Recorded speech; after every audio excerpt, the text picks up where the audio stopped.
Good afternoon and welcome. What a joy it is to invite you into the gallery and into a conversation about the remarkable, elegant, and I think restrained universe of Mallory Lake. Today, the intention is to share with you a number of the works, but at the same time, along with Mara Williams, to share with you a number of stories and memories of an extraordinary artist and presence in all of our lives. There's little question, at least for me, that art represents an opportunity for all of us to engage with the better part of our nature.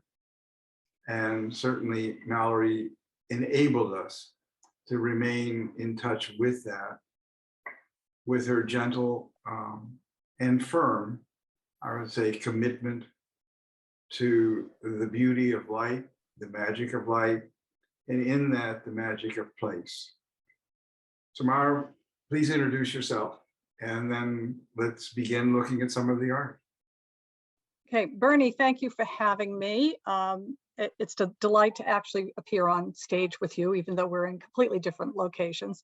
I'm Mara Williams. I was for many years, decades, in fact, the chief curator at the Brattleboro Museum and Art Center, and Brattleboro, Marlborough, Vermont is where Mallory made her home. And so I knew her first as an artist in the community, later as a friend, and ultimately as one of my exhibiting artists when I did a solo show of one particular body of work of Mallory's. And she was taken from us far too young. And it still is very tender not to have her in our community. When Mallory died, the gallery sent out an announcement to all the other artists that we worked with. And Samuel Bach, an artist who we've actually worked with now for 54 years, was the first to send a note. And all it said was, what a sadness, there will be no more Mallory Lake in the world. And I think he said it all in a very specific sense. And one of the reasons that we've continued to do exhibitions of her work is to make sure that she still remains present. One of the ultimate gifts of artists, as opposed to virtually all of us when we leave the world, artists leave behind a body of work. And depending on how it's cared for and how it's shared, it can remain a resource for us as human beings to live better, if nothing else. The joy of Mallory came into our lives when Sue, my wife, was involved with the American Museum Association meeting that took place at the Southern Vermont Art Center near Manchester. And I was not there at the meeting, but she called me and she said, you know, there is a really wonderful collection of pastels on exhibit here. Maybe the gallery would be interested in them. And that led us to being in touch with Mallory and beginning a relationship that spanned probably 25 years. The gallery schedule usually involves exhibitions every 2 or 3 years, depending on when the artist is ready, unless they're Japanese, and then it's every 2 years. They work on a schedule, and that's how they support themselves, primarily ceramic artists who show in department stores and so forth. But Mallory, when she was ready, and it also depended upon her own life situation. And then there was Bob, who I think is, and brings a smile to certainly my face and yours, an absolutely delightful human being that could not have been more committed to her, but also a more eccentric human being with a sense of delight in his eccentricities. Made our life much more fun. It was this wonderful contrast between tall Mallory, very restrained, very quiet, and if nothing else, passionate, wacky Bob and his plants and his animals and his gardens and his enormous motorcycle. Even in the winter, a motorcycle in Vermont in the wintertime. Correct. And then he had a number of them in that garage, and the pride with which he would talk about his 300-mile or 500-mile trip. So all these disparate aspects of personality came together in the two of them. And even when Mallory designed and basically built their home and studio. It was a collaborative effort. And from time to time, Bob would say, shake his head and say, I just can't get married again. So we're going to build this, or we're going to have this part of the garden, and so forth. And at the same time, enormous admiration for what Mallory had created. So the joy of just simply remembering her, I think, is primary to this webinar, and also the quote of Brother Thomas, which stays with me now forever, which is memory is more permanent than matter. But this is a contribution to adding to that memory, which we hope other people will enjoy and access in years to come. First, access the work, but also some of the stories that add to the work. So we're going to begin with the title of the show, A Special Enduring Presence, The Art of Mallory Lake. So usually I'm not a fan of overprinting, and particularly of this image of Lake Como, but it enables us to invite you into a place and a space that was dear to Mallory. And also just looking at it on my screen again, it sort of takes your breath away, even with the printing. Mara, what are your responses? Well, my response, always is with the Mallory, and I think you actually used a word that I'm going to twin. You said she was very restrained in her personality, and she was. She was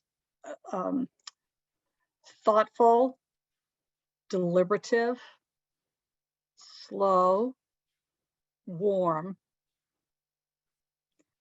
But that led to a richness of personality. And I think that you could say the same thing about her work, how the work evidences those qualities of quiet, thoughtful, reserved, and yet deeply probing intellectually and artistically. And how, even looking at this partial image, you see the delicacy of the white on white on white on white on white moving into these stronger, deeper, richer tones. So there's both a rootedness and a spiritual or an ascending quality to her work.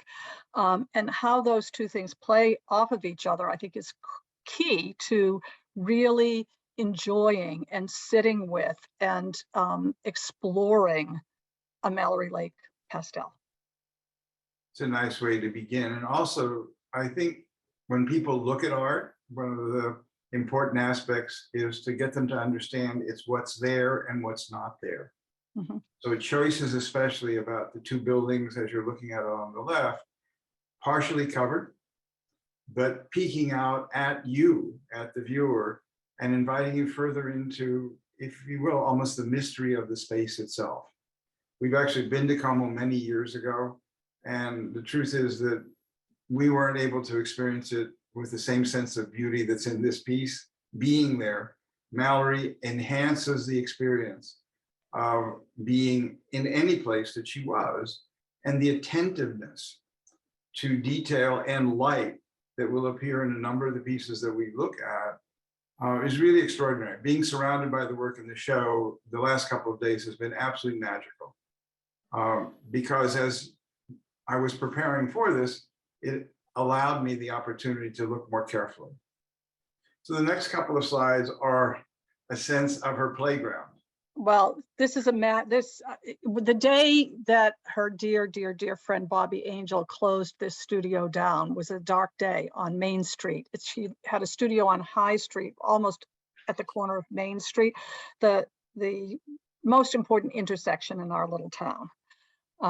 And she had just an enormous studio by art standards. And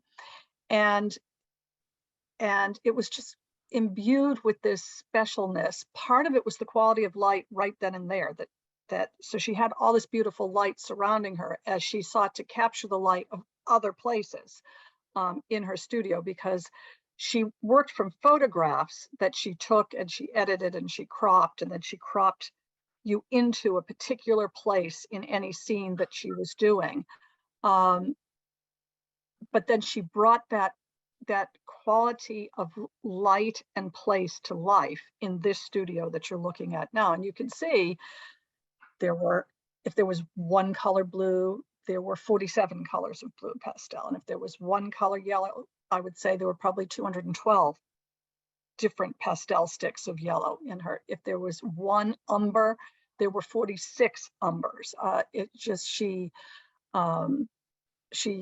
She had quite an arsenal of pastels, of technical tools to come to her conclusions with her paintings. What I also love showing you is, if you look at on my screen, this is on my left, so audience left, downstage right, you can see that she, on particular papers, she has all the densities of each color so that she can say, okay, now I need to layer on this particular color. It's awfully hard on Zoom. I'm so used to pointing at things, and I'm pointing, and I don't know what I was wondering where you were pointing. Right. But you can see her color chart on my screen. It's on the left-hand side of Correct. I don't know if that's what the audience is looking at. They are. I'm looking at it too, so I think you're safe. Okay. So, and you can see that in this one, she's got mostly her umbers, golds, and yellows, and yet she quite deliberately, because color is only color when it's in relationship to another color. She's got these gorgeous blues that she's put right in the middle of that to enliven her understanding of those particular colors. So she had color charts like this hung all over the place in her house. The other thing that's important to realize, and it's sort of nice to be in the kitchen with her, is that the finished work doesn't in any way allow you to understand so many layers of pastel. And the intensity of light, whether it's reduced or increased, changes the entire experience of the work itself, simply because of the layering. So even seeing the raw pastel adds to the ability for the viewer to stand in front of one of the pieces and say, oh, there is a very subtle blue underneath all this. Yes. Or there's a yellow that's here. It's the same technique that Renaissance painters use with glazes between them, but the pastel somehow is drier in a very specific sense. And so the light bleeds through in the best sense of the word, but seeing the raw materials, seeing the sort of chopped onions and vegetables in the kitchen gives you a much richer sense of what you can look for when you're looking at the completed work. Well, she's master of blending, yet if you just get right up there and look at the stuff of which the image is made, because the image is a totality of a piece, but if you go in there, you will see that there are edge marks, and so that the underlayer sometimes is not completely hidden by the overlayer, and you can start figuring out her hand. Everything looks so sort of richly smooth and velvety and wondrous when you first glimpse a Mallory, but as you walk up to it, the mark making is still there, and the layering of colors is still there. It's sort of like the after effect. And it really allows you to have much more a sensation of the making of the piece and the stuff of the piece, not the narrative of the piece. And they, of course, go hand in hand. That's a lovely way. And one of the things that is important for people to remember is that she didn't spray these. So that one of the ways that we have continued to frame them is what we call a pastel motel. It's essentially a spacer at the beneath the mat. So if the pastel does shake itself loose, it drops into the shelf rather than onto the mat. It's to respect that distance that's needed to keep it as fresh, because the spraying of the pastel also ultimately distorts the color. So what you're seeing in the finished works that are in the gallery and that she did over the years is what she intended. It's not been changed by spray, and hopefully then people will be able to enjoy the hand of the artist in the best sense of the word. So let's look at the first piece. Rose, it's your turn to pronounce it. Maranello. Thank you so much. It's So a nice way. We'll see if Nice. the others go that smoothly. That one sounded good. You've been practicing for 3 days. You're excellent. Yep. But I mean, how inconsequential is this house? And yet it has a presence to it. It brings to mind a story of one of the consuls general from Italy who was here in Boston. And we invited him to the opening of Mallory's show. And he called and he said he'd love to come. There's a problem, however. He's looked in all of his map books and he's never been able to find Lacca Mallory. So he was used to Lacca Maggiore and Lacca Como. And so I sort of disabused him of that notion that this is actually her name. He came to the gallery and he looked at the works and then he came to me and he said, you know, she has captured the light of my Italy. And it seems to me that that is exactly what people experience when they're in the gallery. They feel that they've saved themselves a lot of money, and in COVID, even a lot of more distress to get to and from Italy, and to be present for no matter what building, what space, what object she chose to render. And what you said in the beginning is, I think, so important, the notion of restraint in her work. So well, I agree go. with that, but I'd also like to say how alive the work is. It's restrained.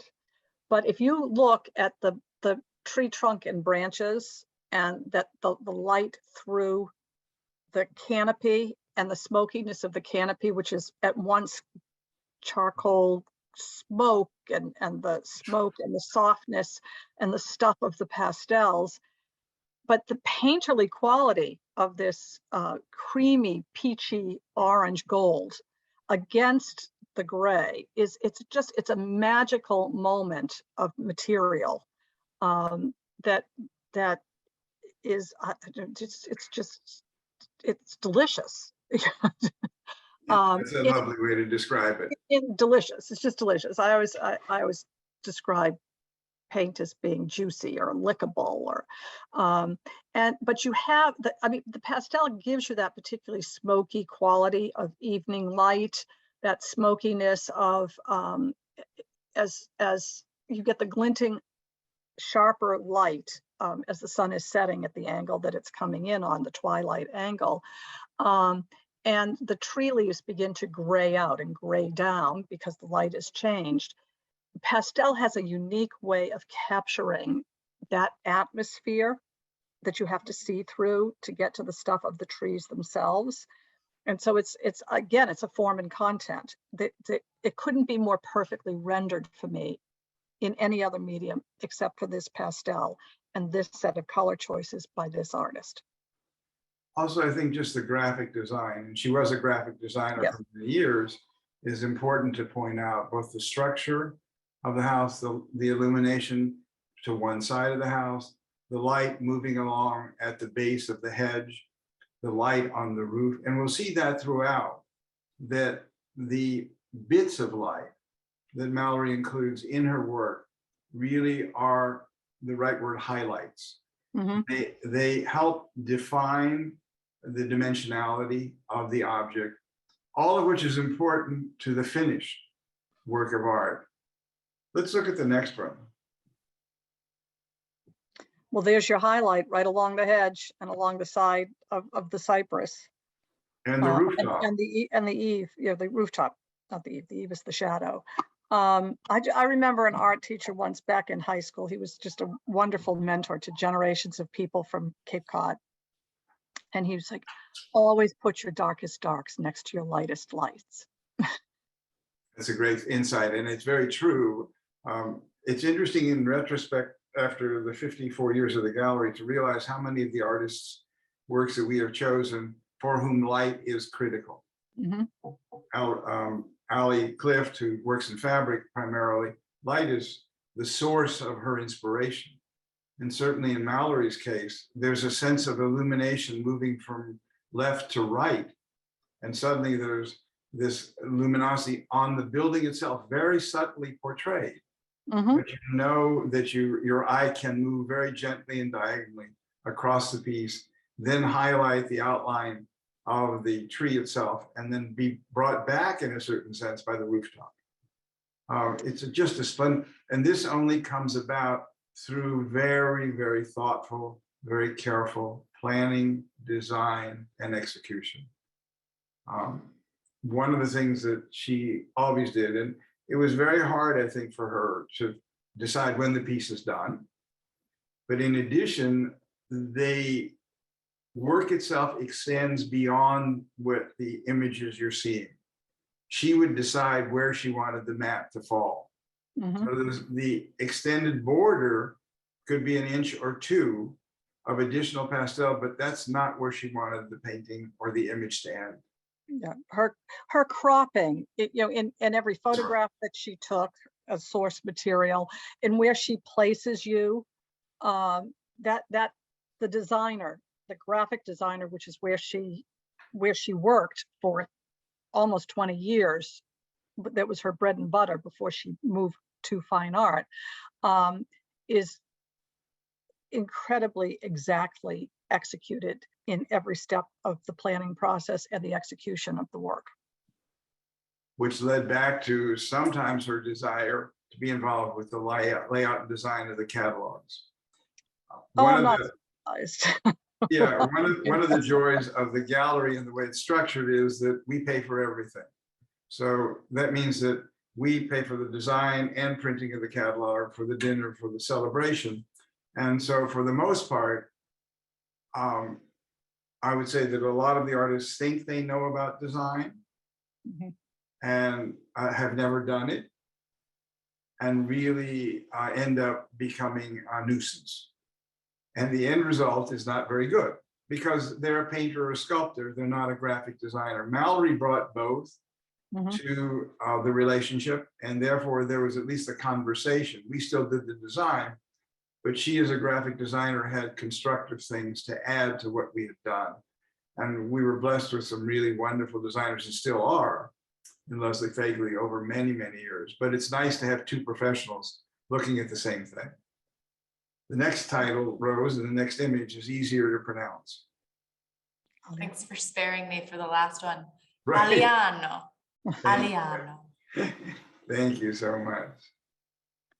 Mara, Well, this is so in beautiful. this one, the sky is almost Rothko-esque in terms of these bands of color that are both articulating a space, but setting up a structure of a painting that melts one layer to the next layer to the next layer, and it is at once the artistic renditioning of paint on paper and the capturing of this just sliding landscape of the foreground slices in one direction, slightly sloping downhill from the light struck and shadow struck roof this time, and the highlight in the far field, and then you've got a mid-ground field all the way up to the sky. It's just it's such an elegant and refined and panoramic construction of just that gentle sloping field. The other thing that strikes me about Mallory's work is there's always the implied presence of the human hand. There's a building. There might be a very fancy building. There might be a cafe with fancy chairs. There might be a big garden urn filled with flowers that some talented gardener put together, but there's never a human being there. It's as if she's documenting human interaction with a particular land, how the people built their houses, how they situated them on the land, how the light strikes them in that land and in that landscape. There's an implied human presence, but you never have the animating presence of a human being. You just have the animation of their scene. That's a very helpful insight, and it is absolutely true. It's also true of most of the art after the big ones, Picasso, Matisse, Chagall, where the human figure was the primary vehicle for their vocabulary. Mhm. And then suddenly, whether it's abstraction, whether it's Rothko, whether it's Pollock, the human figure totally disappears. Mhm. Mallory's lack of people in it doesn't seem to lack the presence of humanity. And I think that that's an important understanding. I must say, just sitting here looking at it on the screen with all of you, just feel sad that she's not here to make more of them. Absolutely. The notion of the beauty that you pointed out in terms of the bands of color, I'm afraid that your influence is very strong. It looks delicious. And, it really does. And I'm just stunned again by the opportunity. And you and I spoke some time ago about the notion of how do you get people to look at art? This is a perfect way. There's an invitation in the work itself and in your description of it to bring us into the space and to get us out of the space we are in, constantly bombarded differently, and into a space of beauty and poetry that her work certainly represents in such a meaningful way. So thank you. It also allows us to just slow down. I mean, any work of art, offers you that moment of, aesthetic apartness from the daily of life. But Mallory's work, actually, you can feel your heart rate go down as you sink into her work. And every stroke of pastel or every part of a construction of one of these, like a short square and a long oblong together that pulses you off to the right of the piece, you've slowed down to look closely, and yet you're animated further into the aesthetic moment with Mallory, with this particular work or whichever particular work. But hers, again, it's that sense of restraint, the first word you used in describing her, the sense of restraint or reserve, that just gently allows you to be there with her. And that's a rare gift in the world that we all live in, have to earn our livings in, except for you and me, because we're special. Right. Well, it does remind me that after this, we're going to be in touch with Harvard Medical School to see if your theory is correct. I'm sure it is. Do you know that several medical schools now work with museums on close readings of paintings, so that because your powers of observation can be sharpened by, I wish that the 20 people who are attending this webinar, I could interact with and say, what's happening here? And why did you say that? And would you like to expand that idea? And then you ask the next person next to you, your spouse or your sister, or just a person who happens to be in the museum with you or the gallery with you. Well, what do you see? Can you take that idea further? Do you have another idea to offer me? That the conversation that leads you closer and closer and closer to that communication between the creator and the viewer through the painting or the artwork itself is one of the only places where the heart, the mind, the spirit just get to play. Very true. And a good friend, Lisa Wong, does in fact teach a course. It has an adjunct position at Harvard Medical School doing exactly that, which That would is be a great job. a medical student. Yeah, she's also a pediatrician, which also she does Oh. well, and a number of other things.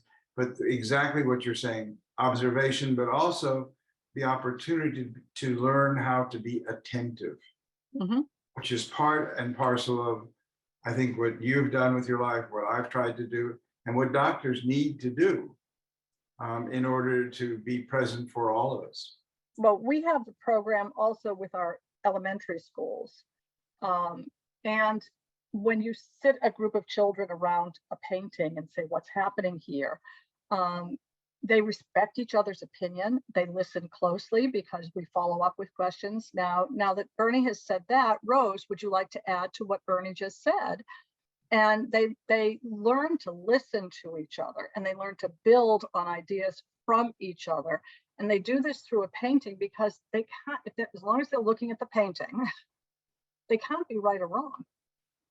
I was gonna say, I think a lot of people find the art world intimidating for many reasons, but especially this idea of, am I right or wrong, and what the artist wants me to know? Do I have enough context to truly appreciate it and add anything to the conversation, when a lot of it is subconscious for the artist even sometimes, and it's something that sort of comes to life. But it's also, interpretation is half the fun of art. It's what you feel when you look at something. So being able to talk about it, especially at an early age, I think is really important. You don't learn to fear it. Absolutely. Also, it's the validation of you as a person, and your response to it is as valid as the person next to you. So if there's nothing else, it could be an equal playing field, which doesn't exist too many other places in our world. Right. So what an opportunity. And if someone has more context for the work, you learn by talking to people who have more context. And I'm often amazed, particularly with children. Something will come out of their mouth and I'll be like, aha, that's really what it is. It's something that I completely, with all my like art history, critical theory, and I'm so into training that I lose that moment of absolute heart understanding. And I am often amazed that somebody who is not that experienced with talking about art and children almost always make me see better.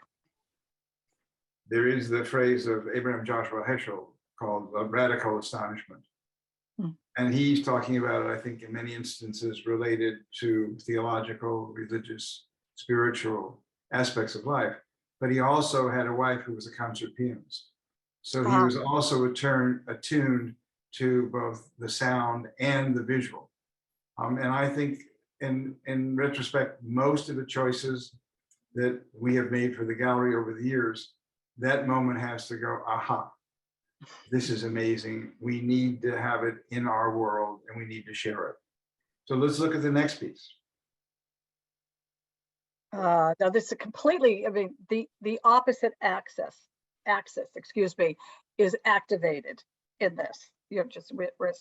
She's down low in a dale, in a valley, and she's pushing up through the vegetation, and just the finial at the top of the balcony or the balustrade is just where you're ascending in this piece. It's a remarkable construction, 28 inches wide by 12 inches tall, but it gives you the feeling of scaling an enormous side of a building that's on a hill, and you're down in the valley below the base of the hill itself, up to the foundation, up to the second, third. We have no idea how enormous this building might be. We can tell that across the lake there's a wonderful rise of another hill, and it pulses with energy, and yet it still got the quiet of being in that damp, evergreen, lush underbrush that's scaling the side of the hill, that scales the side of the home. And not only is your description apt, but about an hour before you did it, someone decided to take it home. Well, they're going to have a lot of wonderful hours with this piece. It's sometimes it's amazing. Mallory did some very large pastels, but most of them are somewhere in the 18 by 12 or 28 by 12 or 12 by 28. They're fairly modestly scaled, but they have a monumentality of the landscape. Just it's remarkable what she actually could do in a fairly confined space, physical space. And there's this wonderful rhythm of what I would call triangles between the cypresses on the left and then moving the center and to the far right. These vistas or openings that allow you into the intimacy of the space, no matter what the scale may be. Visually, there is this extraordinary dark and light rhythm. Yes. That makes the surface of the image and just the little bits of light coursing through the piece itself absolutely wonderful. And the notion that the people now who have it will be able to observe that and find themselves in it on an ongoing basis, on a daily basis, is a sense of real joy for us. So let's look at the next piece. This is probably pronounceable, isn't it? I can't see it. It's underneath your face. Montefano Vecchio. Excellent. Well, just And the, again, go ahead. Yeah, please. the diagonal straight across the piece, falling from the right edge down in these two clumps of vegetation. Almost if it's going to go like this. There's this movement and pressure from one side to the other above, as if there's this chopping look coming in. It's so very dramatic. And yet again, this one is not a finial on top of a balustrade overlooking a lake. This is a fairly humble home, or the side entrance to a larger home, or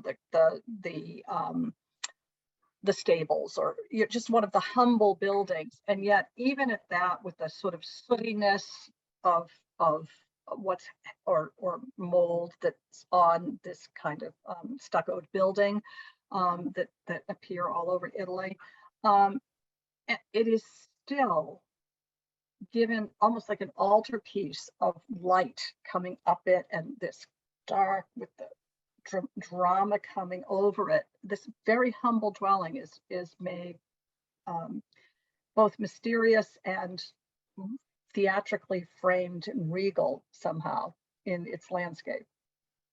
There's just this enormous sense of drama. The light coming in from the left to the right on the ground, the horizontality of that, and then the single post that draws your eye immediately back up to the diagonal. So just in terms of graphic design, and again, going back to that part of her own training, she's able to access. But it isn't easy access, I guess. There is no facile quality to the work. It really is hard won on each piece. And going back to the original photograph of her studio and the range of choices of color that allow her to realize her image of what she wants to share with us is really quite a gift. It is very much. And I think what you said about it, this is a humble abode. This is not some palace or the Duomo here and there. This is just as you walk along. And I think one of the things that's happened for me during COVID in going from the gallery to our home, which is maybe 10, 15-minute walk, is looking at facades of buildings along Commonwealth Avenue, along Marlborough Street, the upper floors, and how both every builder of those properties years ago was attentive to what was there. And I don't think they did it to show off. This is where they lived. And Mallory somehow enables us to look at even more humble places and say, whoa, that's still very beautiful. What a privilege to be here with her and to enjoy this. Well, she was just wandering along a lane and the light struck a building and the camera came out and she got what she wanted. But when she came home, I'm putting my finger above the door on the left. If you follow along the edge from the left side of the painting across and then down, there is this one light struck almost like a ziggurat. It goes straight across, comes down, becomes another of this pale peach. Do you see that? And but it's done. It's so hard to do this without actually sticking my finger at something. So she's got this gesture that's going like this, and then it's going like this, and it's going like this. And yet you move from that and how she's created the soot, and that just, the hand of the artist and the graphic quality of a geometric horizontal, vertical, horizontal, up to the edging of the tree dripping just above it, where she's curling her, like the hand is doing this at the edge of the tree and the vegetation. And then she comes across it with her lightest light and the highlight of the mid-range golden yellow to the one that burns almost as if it is on fire. Dot, dot, dash, dash, dot, dot. So just the rhythm of her hand, the twisting of her hand, or the long, steady stroke of her hand, every place is alive with her hand. So your beginning part saying that she was walking along and came across this scene reminded me of one of the tributes that Bob, her husband, presented to her. We did a dinner at the St. Botolph Club. Oh, love that place. So there we're all sitting at tables and Bob gets up and he begins by saying, Mallory's going to kill me for this. And he was so good because what he said was, no one, let me tell you, no one wants to travel with Mallory in Italy, certainly not me.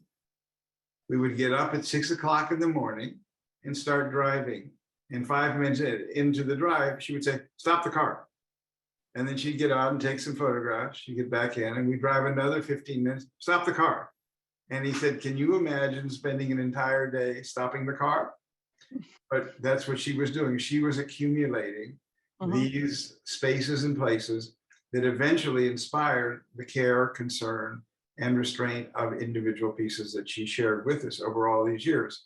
And I just love that Mallory was just like stunned, first of all, that he would say anything about her publicly. Yes. She was, in addition to everything else, very shy. And it was just fantastic. The contrast of his delight, and I can only call it a roasting. Poking the bear. Poking the bear. It is wonderful, wonderful. The next piece is one of my favorites in so many ways, but I'd love to hear your responses to it because every aspect of this as a design is fantastic. And at the same time, this is like 3:15 in the afternoon when everybody is in siesta for me. And yet it's there. And the color, the design, the shapes, the forms, the columns, the attentiveness, the shadow of the light. Well, above. the shadow, the lanterns, the gas lights within the inky darkness of a closed cafe as everybody was on siesta, just makes the painting for me. You know, they glow from the, you know, like the again, seemingly abandoned cafe. It's lights off for, you know, everybody out, get your siesta, but they left the gas lights on and they glow in the umber that she's created here. And that brings you back to the outside afternoon light, but it's the color of the stucco and the color of the awning in this piece that just is, they're so strong. And she generally has strong darks and lights, but her colors are fairly muted because the light is the dominant force. In this one, it's just that color of Italy, you know, the Mediterranean, you know, just the gold and the blue and the beauty of gold and blue together, bathed in this light. It strikes me most about this piece. It's just so color forward for Mallory. She usually exists in the mid-range. And so it shows you just what her mastery is because she can handle both. Correct. And also the light source coming from the right as you're viewing it and creating the dancing of the shadows throughout the piece. And then the illumination of the chairs in the foreground. Also the light on the columns so that you accept the dimensionality of all the objects that she's sharing with us. And you know it's not a photograph. Right, and that just how the shadow is rendered at the top, the light at the top, which is, you know, obviously wrought iron of some sort, and the shadow that light coming in, the late afternoon light coming in, that throws the shadow right across onto that splendid gold. We can then go to the cover piece or the initial piece we looked at without the printing. What an idea. Talk about atmospheric perspective. It really, and then I didn't realize, I guess because the printing, the highway at the bottom on the right, I had focused more and maybe it was already cropped. What a nice gesture in a sense to create that space of light and movement. So you really want to drive right around the bend. Absolutely. With her, and at the same time, the verticality of the cypresses creates this extraordinary sense of foreground, middle ground, and background in such a brilliant way. Well, And- it's just those cypresses are the key to interlocking the spaces as they move up the picture plane. It's just beautiful transitions and transitions that you really want to sink into. If you go between, particularly the two most dominant cypress trees to the left of the road, and then the two littler ones behind it, how she's squiggled in her white and elevated her deep forest greens together, and how they're working. And you know, if you're lucky enough to be in the gallery, just going right up and seeing how those two sets of pastels are touching each other is just a splendid moment in miniature. We can look at the next one, but this is so lovely. I could also stay there. And here we are really with this wonderful, bright sunlight dancing across the entire paper. Well, Roses, and then hit sure. those beautiful bales of, you know, the drama is right at the central, you know, the central set of buildings. And yet my eye completely goes over to the little side barn and the little round pallet or bale of hay that is that brilliant orange against the Right. black dot. And just the push and pull of that, staying and balancing the tension of the main set of buildings. A remarkable moment of craft and beauty. And also the elongation of the shadows to pull your eye, again, diagonally across the entire surface of the image. Also, there's a solidity of the buildings and the freeness of the bushes in the foreground. Oh, they're so beautiful. They're just, they dance. They Sounds like we should take a trip to Italy and just sort of wander around and see if we can find these places. Right, and drink a lot of red wine while we're doing it. Absolutely. The So next image, Rose, and it's also a horizontal piece, but in a totally different range and tonality. Well, and here's that peachy light again. Just makes you love peach, doesn't it? That's It just pretty makes you nice. love the color peach. You know, sliding from just the barest tint with the pink underneath, right at the line of the horizon, even above the building's horizon, into that just glowing, warm depth of color of peach at the at the top edge. It's just. And let's hop back and forth to the earlier one where there are multiple buildings and this sort of stark contrast of light and dark, and then to the piece that we were just looking at, which is a single, very substantial structure that anchors the entire piece. Both of them work in very different ways, primarily because of the underlying design. Well, I'd like to say something about the light between the two. Yes. In the first one, the light is striking the buildings and glancing off different things of the landscape. In the second one, the light exists between the viewer's skin, the sky, the buildings, and then this one captures atmosphere and how light works in an atmosphere. It's not striking something, it's diffused. And it's palpable between my face and the building and then the far sky. Like I can feel that air on my face and how that light works around me, substantiating the form or dissolving the form. The other one is light struck. Nope, absolutely. And in addition, the second one gives you the opportunity to almost go back to your feeling of eating peaches. It's gorgeous. Maybe look at the next one, please, Rose. And this does much the same, except for the yellow flowers that are certainly dancing in the light itself. But again, it's the feeling of that particular light and that particular moistness of the atmosphere on your skin that she's captured here. It's very tactile. It also invites you because of the illumination on each of the posts well into the piece. And then you find this opening and you really feel that you can continue along the way to those buildings in the background. that their atmosphere invites you into a warm, moist place, as you indicated, and having the building with its graphic structure, and then this really amorphous bush on the other side. So there's atmosphere, there's light. The yellow flower is just this kind of whatever the cherry on the cake. It really illuminates and gives you the sense that it suffuses the entire surface of the image. But as you enter the piece, there's a bush that has some rose-colored tint in it, very down deep in this bed.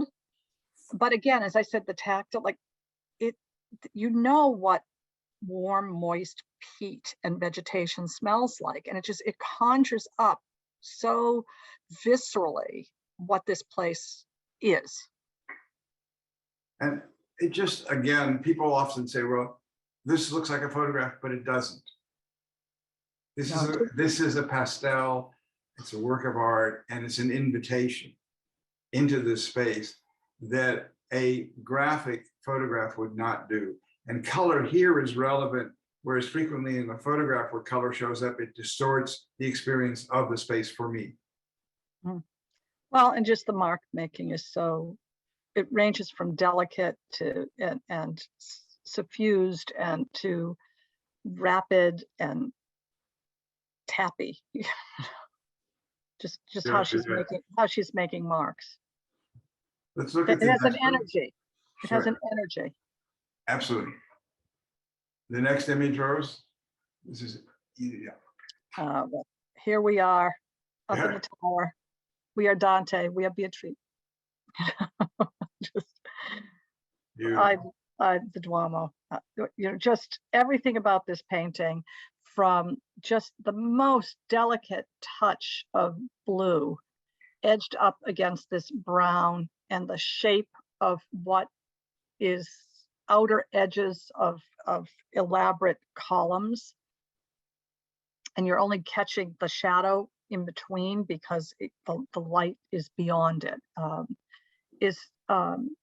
Just every mark around the left side, as she articulated the geometry and has the sky meeting it, and how the brown slides into the white and the white overrides the brown, is just beautiful. It really has a sense of place, and yet at the same time, it doesn't feel like it feels like every place of beauty. There is the organization of the space that she's allowed us or brought us into. Often reminds me of the advantage of taking pictures and looking through the lens. That defines the space. And Mallory, particularly this, because you're dealing with specific architecture that all of us have seen, she provides us with a different way of seeing it because she's framed it for us. And absolutely. Then enhanced it with this very, very subtle sense of color. Beautiful. Next one, please. Now there's a drama for you. Absolutely. That's a stunning piece, I think, in very different ways than many of the other pieces, and yet exactly using the lights, the darks, the shadings, all very humble abodes. Yeah, I mean, this sort of corrugated steel door, or maybe it's just a couple of planks together and whitewashed. But it just, the density of her pastels in the foreground and in the buildings, and then the delicacy of the landscape into the sky behind, it's just masterful. And also being that she's helped the system. Sometimes it's enigmatic whether it's sunrise or sunset. Here you really feel the early morning light, and as if there was a mist rising in the background, the way that your eye is pulled into it, and it feels right. Meaning that the distribution of space, that aperture, that triangle into that space says, would you like to be here with me? And you really feel that you are. This must be one of the 5, 6 o'clock in the morning stops for Bob. But it brings you into, and certainly I think all of us would be driving by and have driven right by this. It is, and then to define the space on the right-hand side, especially with what feels like a cypress tree that has sort of weight, visual weight and power to it. Well, if So it weren't there, the painting would fall over to the left. right. Yeah, Wow. there is that wonderful, yeah, a plant as well. Next slide, please. There you go. Well, that's just the way, you know, there's a certain time of day that only places get light, you know, just the way it's only on the field. And I don't know, it's kind of like the finger of nature or the finger of God just wanted to touch that place right there. And, you know, she captured that. And I think this one of the ones we've looked at for the most part is a sky that has clouds in it. Mm-hmm. A lot of them were, as you pointed out, with the Rothko-esque kind of sky, the kinds of bands of color. But Mm-hmm. these are articulated clouds, which don't appear in many, but the image itself in the gallery is even brighter than it is on the screen for some reason. There is a kind of, it really is like high tide or high sun. And that center area is what you said before, the light trapped in by the dark. But it's even more dramatic in a reality. And most of the sites have been, I think, very true to them. This particular piece gives you pretty much everything. You have the atmosphere in the foreground of the less defined bushes, the cypress in the background, and the graphic power of those, the huge trees behind the little structure with the windows. And we didn't really talk about her use of windows as apertures, but they're also relief in the surfaces that she's working with. So how is this really like an ultramarine blue, or is it a teal? What, you know, in person, I mean, this blue is gorgeous on the screen to me, but you said it wasn't quite true to what. I'd say I'm facing it right now. It's right across from me, so I feel lucky to have both in my vision. But the overall tone on the image is a little bit more blue than the work. The yellows in like sort of the wheat or green or tall grass is a lot more vibrant and yellow, and then all of the greens remain closer true to green than blue, where this sort of has a wash of blue over it. And what's really nice is we've been sort of playing with the lights. There's something that you can do with all of Mallory's work where you can dim the lights or raise them up. And it completely changes the time of day of the piece because of the white and because of her layering. So this right now is really well lit. And so it's that brightness and that true sense of day is right there. Well, I hope at least some of the people who are on this webinar. Yeah, we challenge you, come in and see. Challenge you to come in and see, and come in at different times of day. I mean, and how lucky if you own one, that as the light moves through your space or as you put lights on as the evening comes, is you've got a new, a new way. And that part of that is how pastel really does capture light, because it's all these little fragments. And because she worked in dry pastel, not oil pastel. And so your experience of the painting as the day wears on, or you've got more light or less light, depending on the kind of day. You try and put your paintings, particularly pastels, in north light. They look more beautiful and they don't get damaged. Not southern light or western light. And but you have the opportunity to live with a painting that's telling you and offering itself to you different things at different times of the day. Why everyone should live with real art. Thank I'm you. also imagining all the people who own Mallory Lakes now who are like, maybe if I pick up the mat, there's more to see, because she's created this border. I was like, I'm curious. But I think more than that, Mara, thank you ever so much. We owe you one, because in addition to everything else, we had intended to include a couple of the train scenes with this, which we will include when we send out the recording of this, so people can also realize that in all of her work, underlying it was this desire to create an atmosphere that we could participate in. And she does that beautifully. Oh, good. All right. Then Okay, so let's just go quickly. Let's talk about this for 1 minute. She did a series of train yards and trains, but they were drawn from film noir. So she would watch, you know, these Sam Spade kind of movies and these French movies of the 1940s in particular. And the atmosphere, the drama, you know, the train wheels squeal and the and she did a whole, I love this work. I did a whole show of her film noir scenes. And some of them were pure nocturnes, I have to say, but most of them revolved around trains, which is particularly fitting since the Brattleboro Museum and Art Center is in a historic train station. So of course I was drawn to these, but I was drawn to them more about what the quality of steam and fog allows an artist to do technically, and how much drama there is just in that, just in making a cloud bank, making a bank of steam. But the steam allowed her to also use these blacks and charcoals of the train yards and the trains themselves. So you had this silver, white, and black, you know, sort of symphony and gray, Whistler-esque kind of way of working these neutrals together. And they are dramatic, and they have resonance, and they're a wink at popular culture, as well as really completely referencing the nocturnes of someone like Whistler. It's also very nice seeing it on the screen, so to have this little indicator in the very lower right-hand corner with a touch of light, so that your eye stops there and then it moves directly into the incredible movement of this moment. And it feels like it's happening now, which is unusual to capture anything, particularly in pastel, because this didn't happen instantaneously by her. It was arduous. It was a long period of time to get the effect that she really wanted to achieve with this.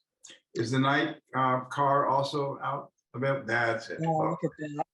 Look at that. You know, in this one, you go from this rhythm structure of the windows with the pulse of the train itself, and then the lights in the station somehow, where they're hitting and how they become pools of light. I mean, there's a way of looking at this completely as an abstract painting, as well as this sort of timeless locomotion. It is also well titled, called The Last Stop, as it will be of our conversation, but also to bring to mind, very strangely, the works of Hopper, this very Absolutely. dramatic light, and the mystery that goes with this, again, without people. In a way, it should be a tribute to her to have captured these moments for all of us, to be able to contemplate, if nothing else, the true ephemeral quality of what life is, and does it get preserved? And I would say, certainly with this opportunity with you, Mara, particularly, just to look at these works together makes it perfectly clear that Mallory is still very much with us. And the joy of being able to share it with you has just been splendid. You're fantastic. It's wonderful. Thank and you. You know, as Bob died shortly after Mallory did. Right. If you didn't know that. And in the Jewish faith tradition, may their memory be a blessing. And I can say comfortably, amen. Last stop. Thank you. Well, you're welcome, and lovely meeting all of you who I don't even know what your faces look like. It was a joy. Thank you, Rose. Thank you for your help.